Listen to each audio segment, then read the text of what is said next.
လက်တလုံးကိုဝယ်ယူလိုက်တာနဲ့မုံဘိုး3,400တိတိကိုရှော့ချပေးသွားမယ်အထူးစီစဉ်လာနေပါပြီဗျာအားလုံးပဲမင်္ဂလာပါဗျာဒီနေ့မှာတော့ဒီ Model S5 လေးကိုဝယ်ယူလိုက်တာနဲ့မုံဘိုး3,400တိတိကိုရှော့ချပေးသွားမယ်အထူးစီစဉ်လာနေပါပြီဗျာဒီကောင်လေးဆိုလို့ရှိရင် RAM 8 128GB ပါဝင်မဲ့ Battery mAh 1000 mAh နဲ့လာအောင်မယ်ဗျာ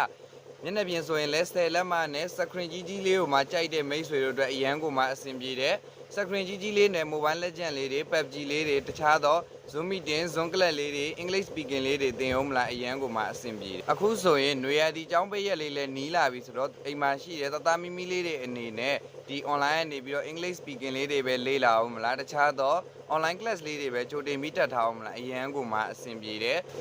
အသုံးပြုရတာလည်းအရန်ကိုမှအဆင်ပြေတဲ့ tablet လေးတစ်လုံးဖြစ်ပါတယ်เนาะဒီကောင်လေးဆိုလို့ရှိရင် frame ရောတွေရာစာ body frame ရောတွေရာစာအရန်ကိုမှတောင့်တင်းပြီးတော့အရန်ကိုမှပေါ်ပါတဲ့ Model S5 လေးဖြစ်တယ်เนาะဒီကောင်လေးကိုဝယ်ယူလိုက်တာနဲ့လက်ဆောင်နေဆိုရင်လည်းအများကြီးပေးသွားအောင်မှာဖြစ်ပါတယ်ဒီကောင်လေးဝယ်ယူမယ်ဆိုရင်မျက်နှာပြင်10လက်မရုပ်ကတ်တယ်မှန်ကွဲထူတစ်ချက် Type C အားသွင်းညိုအားသွင်းကောင်းနေအပြင်keyboard cover လေးကိုလည်းလက်ဆောင်အနေနဲ့ထည့်ပေးသွားအောင်မှာဖြစ်ပါတယ်keyboard cover လေးပါဝင်တာဆိုတော့အခုမှ typing စကြည့်နေတဲ့လူတွေအတွက်အရန်ကိုမှအဆင်ပြေတယ်เนาะ Model S5 လေးကိုမှာယူအားပေးခြင်းနဲ့ဆိုရင်တော့အပေါ်မှာပြထားတဲ့ Viber ဖုန်းနံပါတ်လေးကိုဖုန်းဆေးဖြစ်စေ Viber မှာတဆင့်ဖြစ်စေ TikTok ချက်ပေါက်ကနေတဆင့်ဖြစ်စေလာရောက်ဆက်သွယ်မေးမြန်းမှာယူအားပေးနိုင်ပါတယ်ဗျာ